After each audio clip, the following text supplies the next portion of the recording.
그리스도의 사랑의 임재가 없이 어떻게 주를 따를까? 팀 커너웨이.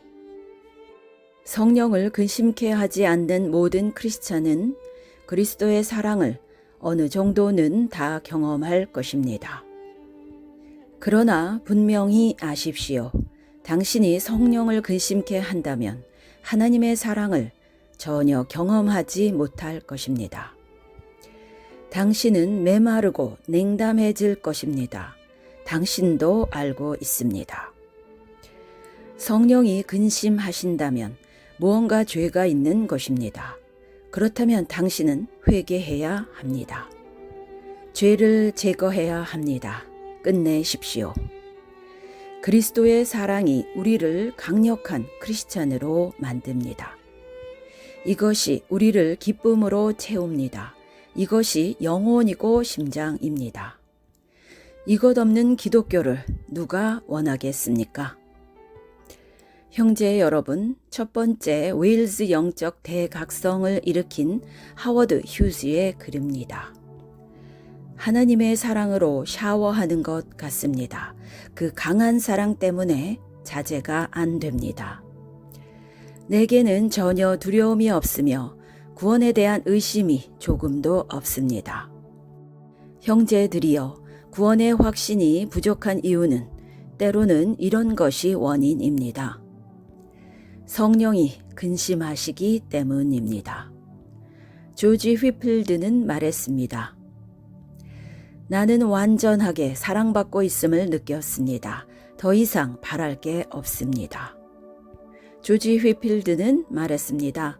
하나님의 사랑이 너무 강력해서 거의 죽을 것 같았습니다.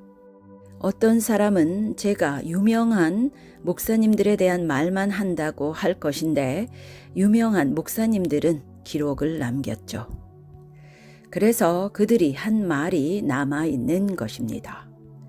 그래서 무명의 크리스찬 여인, 무명이지만 예수님은 이분을 아시죠. 예수 그리스도의 사랑이 깊게 침투해와 움직일 수도 없고 주변에는 무심해졌다. 주님과의 관계를 잃어버린 자들에게 주님은 말하셨다. 주님은 자신에게 믿음으로 오는 모든 사람들에게 똑같은 사랑을 갖고 있다는 사실. 이 여인이 느끼는 이 사랑은 당신을 향한 사랑이기도 합니다. 이 여인은 성령이 근심하는 것이 아니라 기뻐하는 사람으로 하늘의 음성을 들을 수 있는 능력을 받았습니다. 그렇지만 그분의 음성을 들을 수 있건 없건 당신의 구원자는 같은 분으로 당신을 향해서도 이와 같은 사랑을 갖고 있습니다. 주님과의 교통함을 잃어버린 자들에게 이렇게 말씀하셨습니다. 내가 가진 모든 것은 너의 것이다. 나는 하나님의 신성이 충만하게 거하는 예수 그리스도며 나는 너의 것이다. 나의 영은 너의 것이다. 나의 아버지는 너의 것이다. 성부 성령께서도 내가 너를 사랑하듯 너를 사랑한다. 하나님과 하나님의 소유 전부가 너의 것이다. 성부는 그분의 임재로 너를 감싸고 너를 덮고 계시다. 어떻게 이런 것들을 이해할 수 있게 됐는지 설명할 수 없지만 나는 이런 것을 알게 되었다. 나는 꼼짝도 못하고 가만히 앉아 있었다. 그분의 영광의 임재와 충만한 사랑을 감당하기가 힘들었다. 이 여인에게도 하나님께서 견디기 힘들 만큼 강한 사랑을 부어주시고 계셨던 겁니다.